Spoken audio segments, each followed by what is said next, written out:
Hi, and welcome back. This is Tracy Dean, and we are with Unsure 51. Today, we're going to have a little talk about some paranormal, weird story, and it's the concept of life after death, kind of. It's what happens after a transplant to the recipients. A lot of recipients, we've heard stories of having different ideas or different thoughts, different foods, different cravings, and even different hobbies after having a transplant. Some that are very unexpected. So today we're going to talk with Stephen Michaels about what happened after his transplant and some of the strange things that have occurred, and together maybe we could try to figure out a better understanding of, well, the human body, the soul, the spirit, whatever you want to call it. But hopefully we can figure out something or just have more questions so we can have more answers. We can perplex the ideas. So without any further ado, let's bring in Stephen Michaels. Stephen, are you there? Yes, I'm here. Okay. So you've had a recent, well, you've had a transplant. It's been about 10, 12, 14 years. And why don't you tell us a little bit about that? Correct, Tracy. And first, I want to say thank you for having me on. Um, my transplant occurred. I had my transplant on March 3rd, 2007. So it's been almost 14 years. Um, and it was a result of it happened because I had congestive heart failure in December of 2004, and I was put on drugs and stuff. And back then, to strengthen my heart so that my body can try to recover from it. In the heart transplant world, when they do one way to measure how strong a heart is by doing something that's called an echocardiogram. And anybody that knows a pregnant woman knows that they have sonograms of the heart. They send sound waves into us to see what the baby's doing, and that's what an echocardiogram is. It's they send sound waves in to see what the heart's doing. They can see blood flow. They can see all sorts of things. Okay, And so that's their resolution technology so that they can see what's they're going on. Well, correct. and you said congestive heart failure. Maybe I'm wrong, but a simplified concept of that is a sack of water around your heart. Well, what congestive heart failure is it's actually a disease um, that happens that causes your heart to not pump as strong as it used to. It can happen. Um, it can be caused by a virus. It can be caused by many different things. But the biggest thing that causes congestive heart failure is the virus. Oh, Um, okay. and And what happens is your heart is not strong enough to pump blood through your body correctly, so the water builds up into your lungs, and it causes you to have all sorts of problems. You start gaining water weight, and that's not fun, I can tell you that. And it can cause all sorts of problems, fatigue, all sorts of problems can happen. Okay, so you've been to the doctor, you've been diagnosed, and so they The put you on the. echo, Go ahead. so with the echocardiogram, the measure that they use to determine the severity of the heart failure is called an ejection fraction. It's a percentage of how much blood is pumped back out to your system each time your heart pumps, each time that muscle squeezes, how much blood is pumped back out. And a normal person has about 60 to 75% ejection fraction, and when I was diagnosed, I was at 20%. Wow, what a loss. Be like running your car at 20% power. Yeah, it would be like running a four-cylinder engine on about a one cylinder. Like a 5 cylinder on one cylinder. Exactly. Right. Yes, exactly. Exactly. That's exactly right. Okay. So Um, you're feeling weak, you're having problems, and they right. decide you need a new heart. Right. It happened over a time of about 2 years that I lived with this heart failure, and I had a pacemaker defibrillator inserted into my chest to monitor my heart because my heart kept doing things it's not supposed to do. So it monitored it, and if it felt that my heart was in trouble, it shot me, which it actually did, and that's no fun at all. That doesn't sound like fun. La la No, la la la, I'm walking down the street and bam! That does not sound exciting.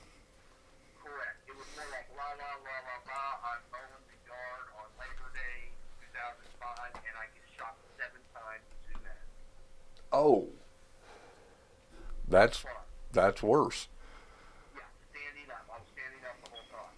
Um, but so in that 2 year time period from when I was diagnosed to when I had the transplant, um, 2 years and 4 months later, I was in the hospital multiple times, getting checked up, um, getting a checkup, and getting things reprogrammed to work correctly, and drugs changed, things like that. And but in December of 2006, I was getting so bad that they put me back into the hospital to do a transplant shot, to be put on the transplant list. It was done at St. Luke's Hospital, and in January of 2007, I was still working full time. It was the day after New Year's, it was January 2nd. I was still working full time, and I I collapsed in the bathroom at work, and they had to come in and get me, and that was my last day of working before the transplant. Oh, so it'd gotten severe enough that it actually you passed out from it. So I didn't pass out from it, but I fell on the floor, and I could not get back up. Oh, okay. Not enough strength to get up. I did not have the strength yet. Correct. Okay. So, So, and here was another interesting thing that I've learned about transplants of a heart, right. especially. They don't take your old heart out and put a new heart in. That was weird to me. They actually spliced the two together. Um, yes, and when we get in our talk, when we get to the point of the transplant, I'll explain that more in detail. Okay. Because everybody can relate to it when I tell you how they do it. So in January of 2007, they put me back in the hospital after I collapsed. They put me back in the hospital, and they gave me an IV bag that was connected to a PIC line in my arm, and to strengthen my heart. And I was on the transplant list for 5 weeks before a heart became available. And but Is that a quick time or or a long time? relatively quick, Okay. because the gentleman that was two transplants before me at St. Luke's, he had been on the list for 10 months.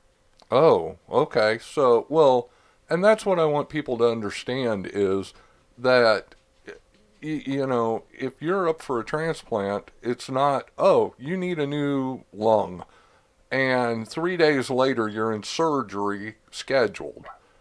No, no. I mean, it has happened that quickly, yes. And it all depends on severity. Like if you're like on your deathbed, you're going to be put right at the very top of the list. I wasn't quite on my deathbed yet. I was close because when they put me in the hospital to tune me up with the IV bag, I was at 10% ejection fraction. Oh, so you'd even lost even more power. Right. I had dropped from 20 to 10%. Yes, and it was very hard to just live daily life that way. Um, but and also when they do a transplant, they have to match blood type. They have to match size. They have Tissue, to match. Excuse me. tissue, tissue match. Right, right, and that's basically the blood type and everything. It, Oh, it has okay. to be correct. Yes, it matches all of that. They also have to match. There's other criteria that they have to match them up, and that's all handled by a organization called UNOS. Is the transplant organization that handles all of that, Universal Transplant Organization, Okay. and so.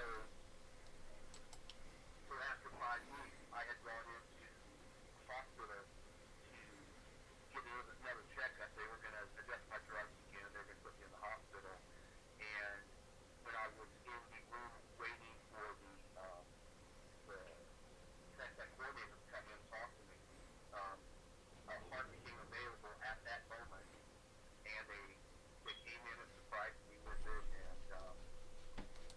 And the next day, I actually received a heart transplant. I was waiting for about 24 hours after I knew that a transplant was available before I actually got one. Is that short or long period? That's a little long.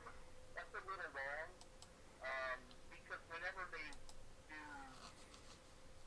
and I hate to use this word, but this is what they do. It's called harvesting. Okay. So if someone dies and they're signed up or their relatives signed them up to be organ donors, a doctor will go in and they will harvest organs. They won't harvest just one. They will try to harvest as many as possible. That are viable. Yeah, exactly. Like my transplant donor, he saved 4 people that day, and Oh, he died. that's pretty good. What? Someone What? got both lungs, someone got both kidneys, someone got the liver, and I got the heart. Oh, And of course, the heart was the last thing to go. r- Um, to keep the other stuff alive, right? Correct. So they had to wait until everything else was harvested before they could remove the heart, and it was flown in from a helicopter from Columbia to Kansas City, where I had my transplant, Okay. and it was flown in, and I was already asleep. I was already cut open, I guess, when it was flown in. That's what my family told me. Oh, so they had you ready to remove and replace before it ever got there? Or as it was getting there? I was already wide open when the heart got there, Hmm. because the doctors that actually harvested the heart were the same ones that put it in. Oh, so it was inside the hospital. Right, Yeah. right, correct. Um, so, and now let me tell you this. I was going to tell you how they remove it and everything. Of course, they cut your chest open, and they actually when they do the transplant, they try to keep as much of your own body intact as possible. Okay. So what they do with the heart, and I'm going to give you you and your reader, your listeners, an example. At Halloween time, everybody knows how to carve a pumpkin, right? Yeah. First thing you do is you cut the top off the pumpkin, and then you can reach down inside and do everything you need to do. Right. Heart transplant's kind of the same thing, because what the heart is, it hangs down from a network of tissue and nerve endings and everything else, and it hangs down. And what they do is they slice off the top of your heart and take the bottom part, put it to the side, and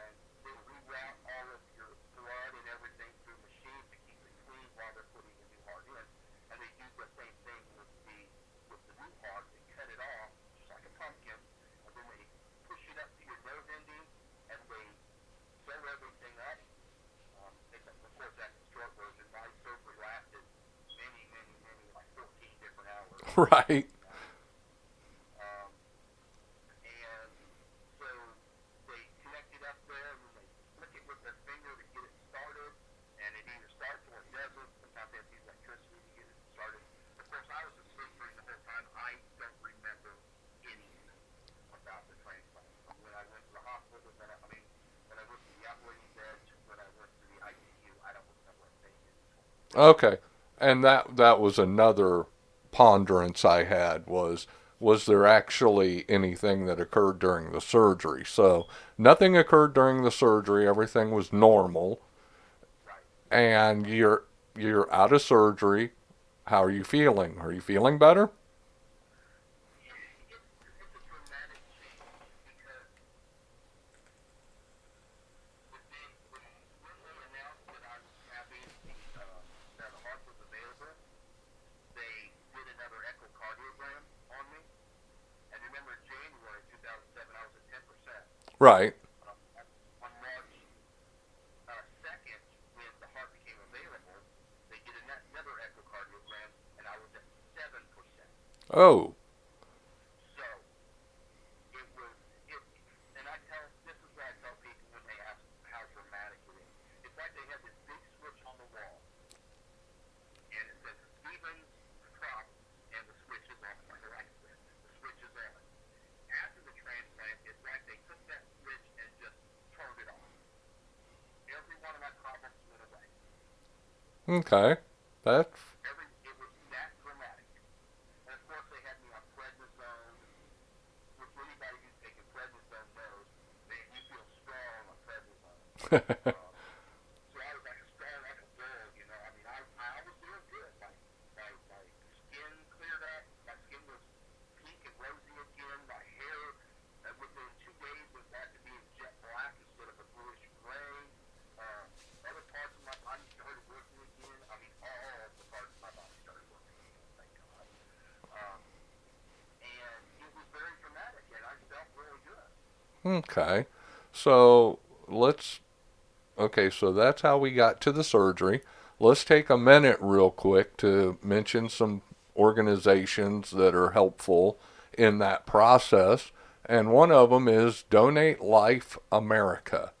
It is a organization that helps with transplant recipients and donors or So, go ahead, explain that to us a little more.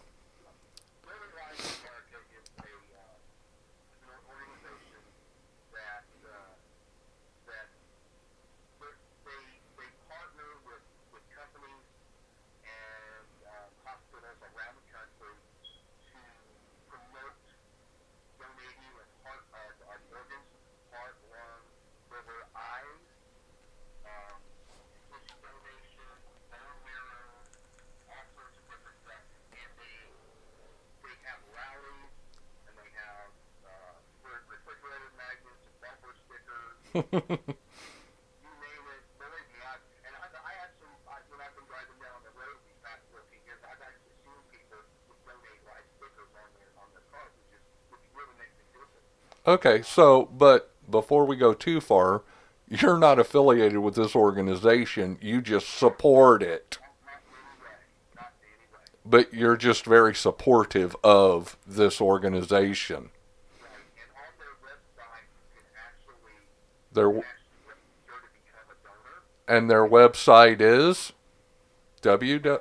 website is www.donatelife.net. Okay, let's do that one more time so that people can get it down. Okay, it's www.donatelife.net. Okay, and for more questions or concerns or ideas, or you just want something to do, why don't you go give that website a check and see if maybe there's more information you might want, or you just want to support the idea of donating a life. So, Right. okay, let's get back into this. So, you've had your heart replaced and you're home. So, what occurred? Did we have anything occur after that, such as we've heard the stories of cravings or new skills, or some people have had dreams where they weren't them. And did any of this occur with you? And if so, what? Yes, I've had some weird things happen, and it's never a different thing. I've never really had any dreams about being somebody else, but I have had feelings and other things happen that people around me are like, who are you? You don't do this. And what I'm going to detail, I'm going to detail a couple of those for you. Please. And it was 3 months after my transplant. Um, my wife at the time, Amy, her grandmother died. Her grandmother was 80, 82, I think, 80 or 82. She died, and we actually drove to St. Louis to the wake, the viewing, and we were in the hotel room before the wake, before we got ready, and it was my wife and I and my daughter and my son, and we were all getting ready, and I put my clothes on, I had put my tie on and everything, and I was looking at my hair, and of course I was wearing my hair short anyway after I was in the military. It's just easier way to manage it. Right. And I was getting my hair ready, and I looked in the mirror and I just yelled out, I said, does anybody have any rooms? I really urgent to put most in my hair. I just let it keep it steady with it. And my wife looked at me and said, you don't use rooms? What are you talking about? No, we don't have any rooms. And my daughter looked at me and said, why do you have some rooms? I said, I don't know. I just felt like I needed some rooms to put in my hair to keep it cool. So So, that was just that weird thing. so totally out of character for you. Oh, well, yes, 100% out of character for me. So we go to the wake and we, say goodbye to Amy's grandmother, Irene, and we all go to dinner afterwards in Fenton, Missouri, at the Charlie's. It's like a TGI Friday. And we were sitting at two booths in the back. One booth was for the kids, and one booth was for the adults. And it was her parents, her and I, two kids, and I believe there were two other kids with us. And we were at the table, and the waitress came around and said, "Let's try to get everybody something to drink." And everybody went around the table and gave her drinks. And she looks at me because I watched. She said, "And sir, what would you like to drink?" And I said, "You know what? I'd really like a beer."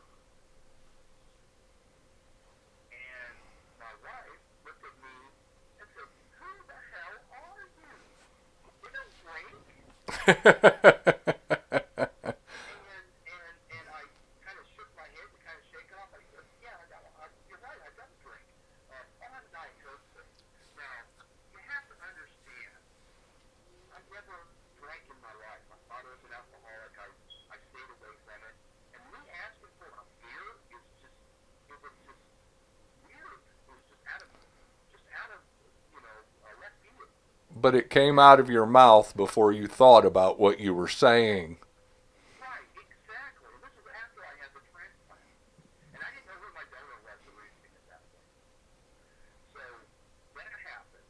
And also another thing that happened, which was kind of ongoing for a year and a half, was that after my transplant, about a month after my transplant, we started having a ghost in the house. Okay, explain the ghost. Okay?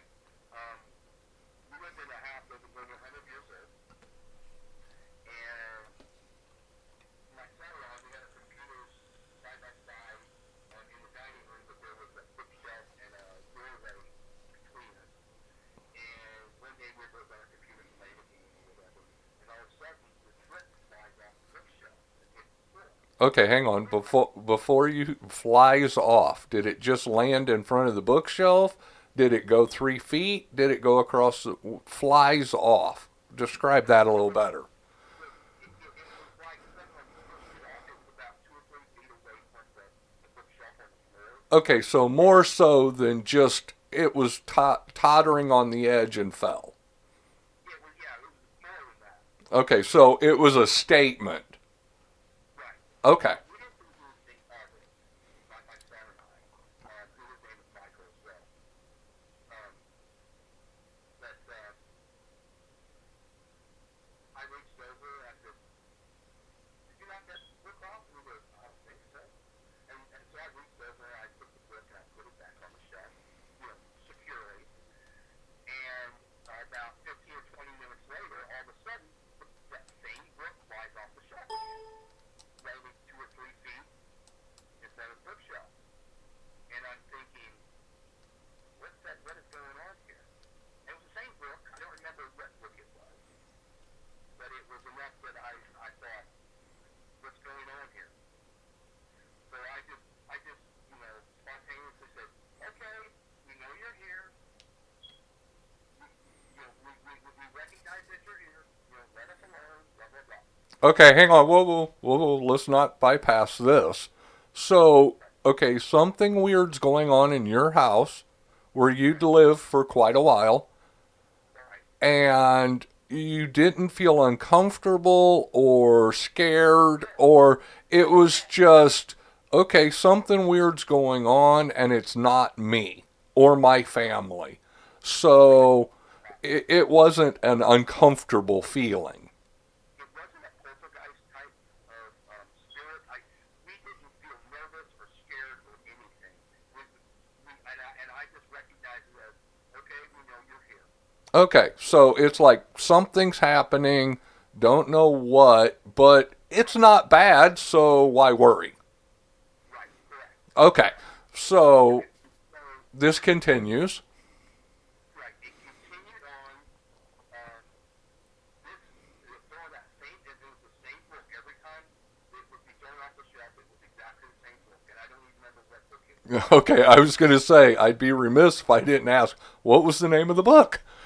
Right. I don't really remember now if it was like the Bible or something. I can understand it might be demonic, but I don't even remember what book it was. That's how insignificant it was. Okay, Um, but but it wasn't. It was not the Bible, just to be clear. no, it was not the Bible. Okay, No religious documentation whatsoever. okay, just to be clear. Right. Another thing that happened that involved the ghost was my wife at the time. We went to bed one night, and all the kids were in bed because I had put them all in bed. You know how fathers do; they put everybody to bed before they go to bed. Right. And so I put them all to bed, and there was a light in the kitchen that we always left the light in the kitchen on. And um, my wife had already laid down. I laid down next to her, and as soon as I laid down, out of my left eye, I saw a shadow go from our bathroom through that archway between my son and I's computers into the dining room, and it just went across the hallway there. And my wife said, she said, "Did you see that?"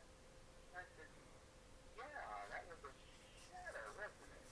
And instinctively I yelled out, "All right, kids, go back to bed." And I hear in the bedroom, we're in bed, we're sleeping. We're trying to go to sleep. And my wife talked about it. We talked about it for a second. We blew it off like nothing. But that shadow going across that doorway happened more than once. Okay, let's talk about that shadow. Was Okay. it a free-forming cloud of darkness? Was it a figure? Was it a sketchy outline? What exactly did you see?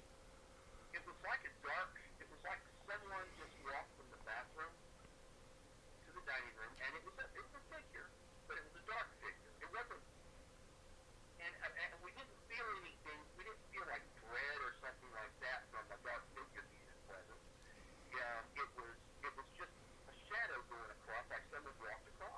Okay. So if it happens once, it could be a reflection of light or a car drive by kicking up a shadow. But if it's happening over and over, was it the same outline ish? It was the same outline. It was the same. It looked like a person. Oh, They okay. were about. They were about. It looked to be about 6 feet tall. Um, and of course, I could. It was dark, a dark figure, so I couldn't determine what any features or anything. It wasn't like Right. it was a full spectral apparition or anything. Okay. Like Did you would see on Ghostbusters or anything. okay, but there's a thing out there called the Hat Man. Have you heard of this? Yeah, I have heard of that, and it wasn't that. Okay, so it It wasn't. wasn't evil in any way. Okay, but it did or did not interact with you. It just was seen moving. Right. And we suspected it was the same ghost that was pushing the books off the shelf. Okay, so we still, since we felt comfortable with the bookshelf incident, it still didn't scare us and make us afraid. No. And actually, what it made, at least what it made me feel like, is that we were being watched over. Oh, that would feel nice. Right. Right. Well, in my life, I've always known that I've had a guardian angel, and it was the same kind of feeling. Is that it was like a guardian angel was watching over us, and every once in a while just kind of showed themselves. Um, not in detail, but kind of showed themselves to let us know that everything's okay. Nothing's bad. Everything's good. Live your normal life like you are. Um, so Kind of so that approval from the other side. exactly. And early on, my wife and I were talking about it. We kind of determined that it was the ghost of my heart donor. Oh, I didn't know who he was at the time, or she was. I didn't know who they were, but that's what we felt. That it was because it appeared just right after the transplant, okay. and we had never had a ghost before. Okay. So let's wrap this segment up. We've gone through the transplant and we've gone through some of the weird occurrences following the transplant. And so just give me a second. I want to talk to people about how they can help support us. And right now, if you're liking what you're hearing, please subscribe, like, hit the notification bell, make a comment, suggestion, send us anything, and help us. That's at unsure51 at hotmail.com or on YouTube. You can do the same, or any other platforms. You can find us. And I appreciate all of your help and support. So let's get back into this. So we've already gone through the process of how bad you were and the transplant. And then we gone through some of the weird occurrences that occurred while you were recovering. And did you ever get to meet the family that you got the heart from? That that is a very interesting question, and the answer to that is yes. Um, and first, I need to say that not every transplant recipient gets to meet their donor family. Um, it's very, it's like 1 in 100, and I was lucky enough to be that 1 in 100. And the UNOS organization, as I told you, they're very strict with, they handle all transplants and communications. They're very strict with communications between the donors and the donees. They want to keep privacy on both sides. Okay. In case someone was upset that my kid died so that you can live, kind Correct. of. Correct. Right. Exactly. That's why it's so strict. And I first started the process of knowing who my donor family was one day after I had a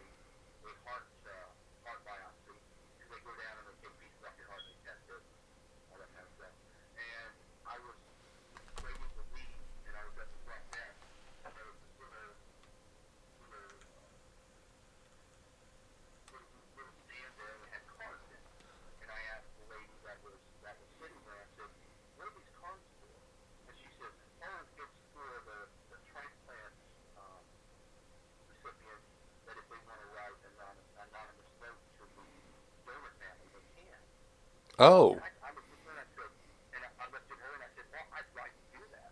Of course, I was still on prednisone at the time, so that was pretty stressful. Um, if anybody's been on prednisone, they know.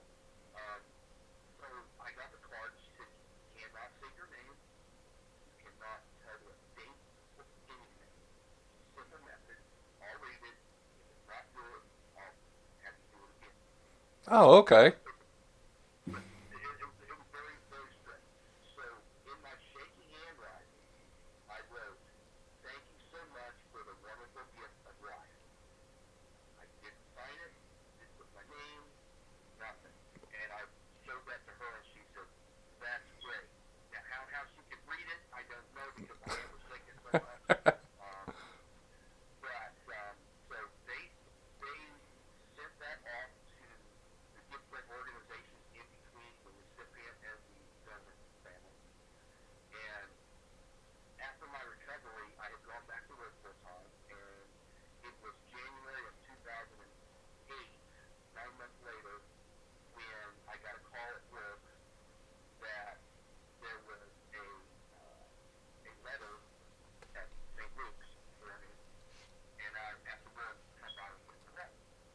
So when I went back to St. Luke's, I got the letter, and I took it home and I read it. It was from my donor family. And in the letter, it talked about the very first word, the very first sentence was, I wanted you to know your name was Aaron.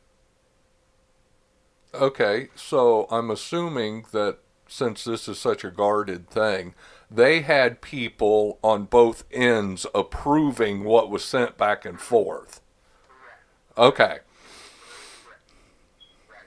And she wrote, it was a 4-page handwritten letter to me. And it was definitely a woman's handwriting. And she said the names of her, they didn't say the last name. They had the names of his father, the mother, the kids, the brothers and sisters, and a little bit about him and what they had done, and how my donor was the youngest in the family, the youngest sibling, and how he helped everybody in the church, and how he was in a Christian rock band, and he was in the band, and he played the drums, and it was a it was a wonderful letter, and that made me cry, for the words. Um, and after I read the letter, I immediately that's sitting in front of my computer when I read the letter.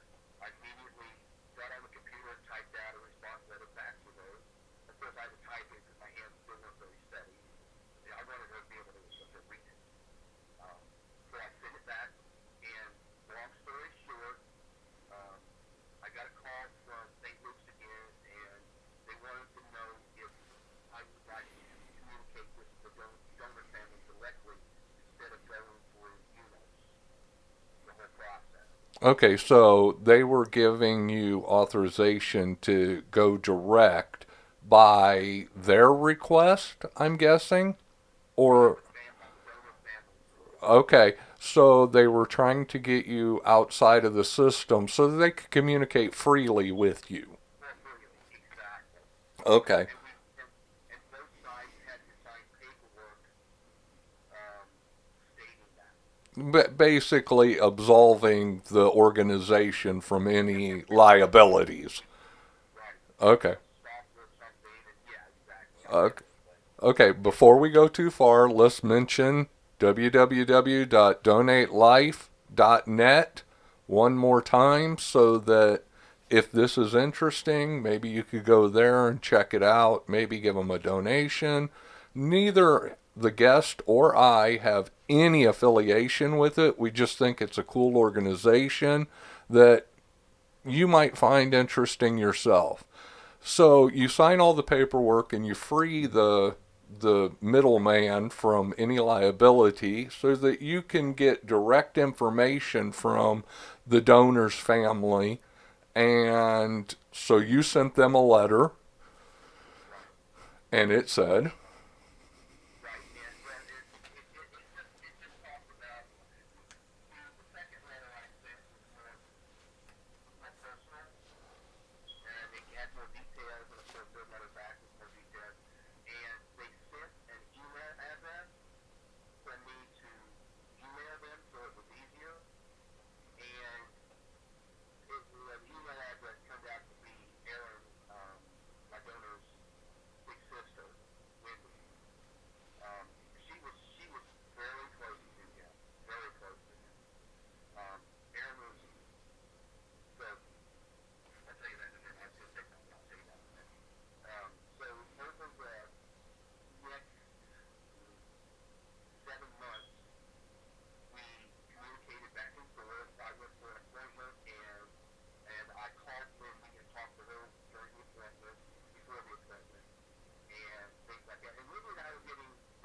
Oh, but we kept it at a distance.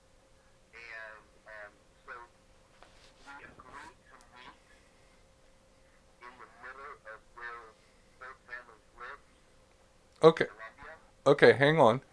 Let's go back to the connection again because as men and women, as a normal person, if you connect with someone, then it feels like it's a romantic connection. But when you do it with your family, it's a family connection. Was it that because you didn't grow up with this person, it felt more romantic connection? Or I mean, I would like to understand that better. It it wasn't that way. It wasn't a romantic connection. What I felt the connection to be was she had expressed many times how much she missed her brother. Okay. He was only 21 years old when he died. He was still young. He wasn't married or anything, had no kids or anything. He was he was if anybody in town had a problem or they needed help, he was always the one that they could call and he would go help them. Okay, so I misunderstood. I thought that the way you portrayed it, that maybe there were some romantic feelings that would. It wasn't. Well, let me clarify that. Let me Uh, clarify. well, and yeah, Very go ahead. inclusive. It wasn't a romantic connection.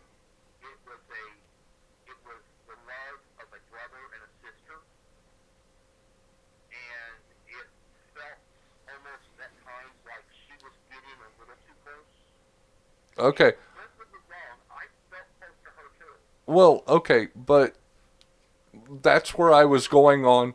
That's where I was going on with the romantic part is that she was acting the same towards you as she did her brother, and Right, you were feeling the same way as her brother towards her, but being that you didn't grow up together, it felt different because of your input and because of your life and her life weren't his life and her life. right, right. I have thought about that, and later on, when we talk more about this in a few minutes, I'll explain a little bit more about that because it she started getting her and I both did. I can't say she. Well, her and I both did. We started getting a little too close for comfort, and I didn't want to hurt her um, by you know because her brother died. It wasn't me. It was Right. her brother that she was trying to get close to again. She had been without him for a year, and she was devastated. The whole family was devastated.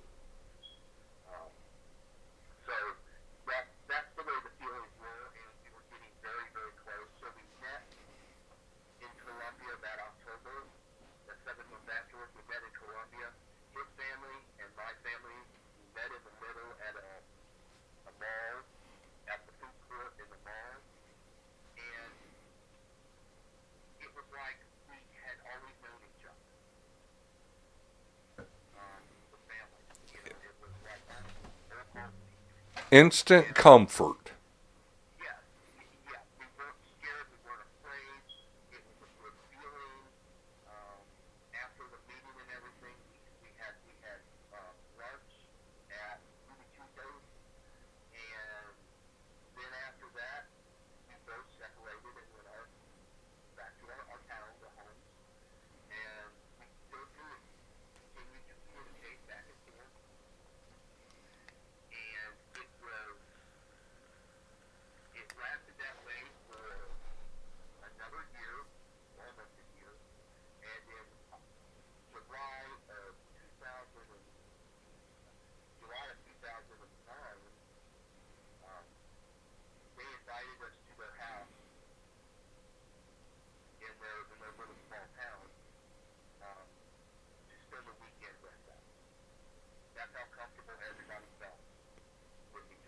Okay. But during this time period of the year that you were, did you feel any changes? Or did the book still keep falling off? Did you see the image? Did all this continue? Yes, the book continued to fly off the shelf, and it was about once or twice. I would say probably 3 times a month. It Okay. wasn't it wasn't a lot, but it still happened. And then when we knew his name, we started calling him by name. Like, hi Aaron, we're still here. Thank you for watching over us. Okay. Um, So respectful. yes, respectful. And we never felt scared. We never felt afraid of the spirits. We never felt, and we still felt like we were being watched over, like we were being protected. And not just me, I'm talking about my whole family. Oh, okay. So, um, so we, so when they invited us to their house, we drove up to their little town, and on that Saturday the town had a classic car show, and the whole town was involved. They had cars, they had classic motorcycles, they had you name it, they had it there. It was really cool. It was Kind really of, cool. kind of like a small town festival. And it was a small town festival. Yeah, it was a very small town. It only had about 1,000 people at most. Oh, oh, Um, real small town. yeah, it was a real small town. And so they invited us, and we got out. We were walking down the street, and all of a sudden, this lady came up and grabbed me and hugged me. Well, anyway, we're about 45, 46 years old. She came in and she hugged me, and I was trying to let her hug me. I didn't put my arms around her or anything. I'm letting her hug me, and I'm like, hello. And she's like, I'm sorry, I'm so and so, and oh, I Kay and Bill said you were gonna come, and they told us your story and told you everything. Oh, I'm so happy that Aaron is still helping people. He loved the people in town, and it felt like I had come home. Hmm. It felt like I was at a homecoming, and I was like the main attraction. Because as soon as she did that, other people started gathering around, and we were talking, and I was nodding my head and shaking hands, and we're like, well, was talking by name and everything, and it was like I had come home, and that wasn't me that was doing that. That was Aaron that was doing that because he had come home. Well, and he finally got back with the people that he'd grown up with. Growing up with and the people that he protected and everything else. He had actually worked at the restaurant there in town. It's called the Junction, and he was I don't know if he was a busboy or waiter or whatever, but he actually worked there and he got to talk to a lot of people.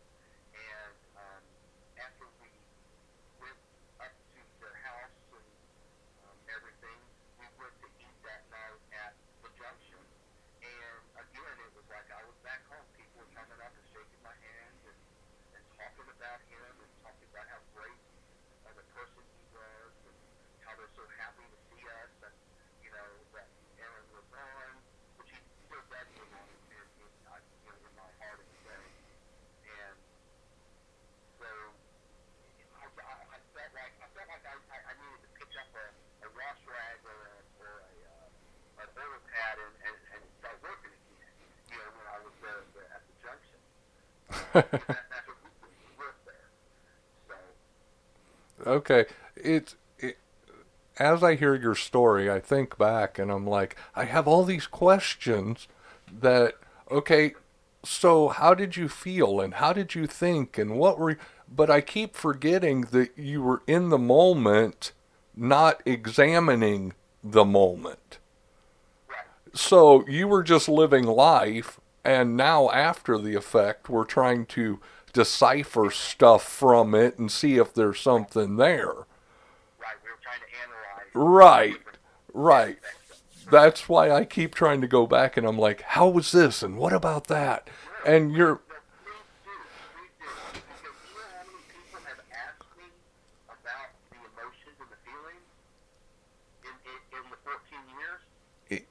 did you, okay, so did you actually understand, or was it just all happening, or did you actually have the like different feelings from him and you? It I'm was it was happening at the time. It was happening, and I didn't have a chance to even think because it was happening so fast.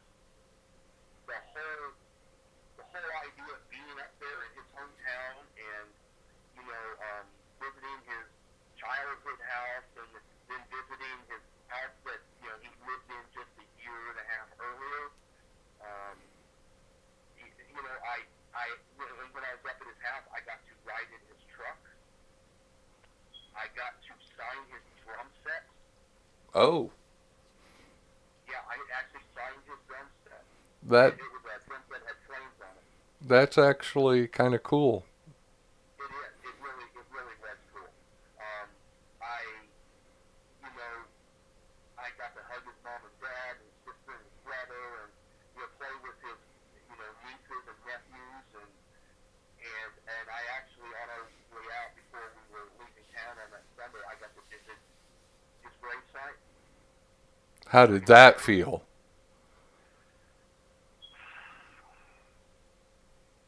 Very sad, Okay. very sad, because the weekend that we had spent there was all about how great of a kid he was and everything, and then when I visited the gravesite, it was like I felt it to be such a loss. That why did this happen to him? Did it feel final? Um, I hadn't.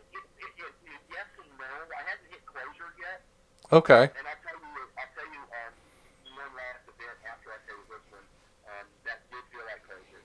So when we went up to the graveyard, everybody kind of gave me a few minutes, um, about 15 minutes, and I actually knelt down and I actually talked to him and thanked him for everything he had given me. Because I didn't know we didn't know each other. Right, I right. wish I had known him in real life before this, because he was a great person. He was a great kid. I call him kid, but he was 21, so he was actually an adult. But anybody younger than me, I always think he's a kid, of course. Oh, I Uh, understand. so when we left the graveyard, it was just a little teeny graveyard, probably had 12 or 13 gravestones in it. So afterwards, we went to the accident site of where he had a car accident. Um, it was out in the middle of the country on a straight road that had one little S turn in the middle, and that's where the accident happened. That's the S turn.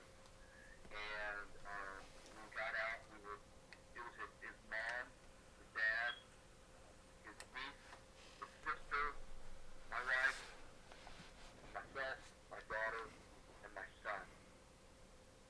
And when we got out, his dad and I kind of stayed together. And we found pieces of the old telephone pole that the car hit. Oh, When it flipped, we found like rusted bolts from the old telephone pole, and they had put up a new telephone pole. oh, okay. So we were kind of we were in the accident scene of where it happened and everything. And his dad and I were walking down the side of the road, right, because the accident happened right in front of the cornfield. Uh, And we were walking between the road and the cornfield. There was about a 6 or 7 foot gap on the side of the field where we sort of hit the road. And we were walking, and all of a sudden we both kind of wobbled a little bit, and we're like, whoa, what was that? And we dug down underneath the hay, the grass, and this is going to shock your listeners. We found the back seat of the car that he had the accident in. wow. How far away from the collision site? 40 to 50 feet. Okay, so it was a very dramatic accident. If it's flinging, if it's flinging stuff that far. Yes, yes, it did. And and when we found it, we just both kind of stopped. It was a very, very surreal moment, and so we picked up the back seat of the. It was an Escort. It was an Escort that he had the accident in. We picked up the back seat of the Escort and we placed it, just kind of leaned it up against the new telephone pole to let people know that something had happened here. Um, and then we spent about an hour at the accident scene, and people were crying on both sides, and we decided to go ahead and end it, to close out. So we said our goodbyes, we hugged, and that kind of stuff. And then we parted ways. We went back home to our house, and they went back home to their house. And after that, the communication between the families decreased dramatically. It was just the occasional email after that, not emailing every day, not talking every day. And the way I took it was they got closure and we got closure. So, and I wasn't going to push it because it's not my place to push them for anything. But another kind of funny thing did happen after we got home from the visit, the weekend visit, was our ghost no longer visited us. Oh, so he got closure too. He got closure as well. He got closure as well. So that, and after that, every year on my transplant day, or actually on his birthday, his birthday, I send a Facebook message to his family because they have a rest in peace Facebook page for him. I send a message to his family, and then on the day he died, I send another message to his family telling them thank you so much for the wonderful gift of life, and that kind of thing. And I've done that every year for the last 13 years, and it'll be 14 years this year. So that's my story. What questions do you have? Well, I it's very shocking that yeah, and it makes me wonder if this proves the existence of life after death, and if this proves the energy never dies, it just changes forms, and also how much of our memory is in our tissue and not in our right. Right. Exactly. So it's just all kinds of questions. I don't know how long it's going to take to absorb all this and actually work through it. But I do appreciate you coming on and telling your story. And if you have any other occurrences or events, I really, please let me know. We will get you back on. We might bring you back on at a later date just so that more people can hear your story. No problem. I like being on the show. Well, and I truly appreciate it. I hope you well with your life. And let's mention that website again of www.donatelife.net. It is a donation or a organ donation organization that helps and supports recipients. And if you have any other questions, or I'm sure they'll have answers. But thank you very much for listening, and I appreciate your time. Thank you again. Thank you. Bye.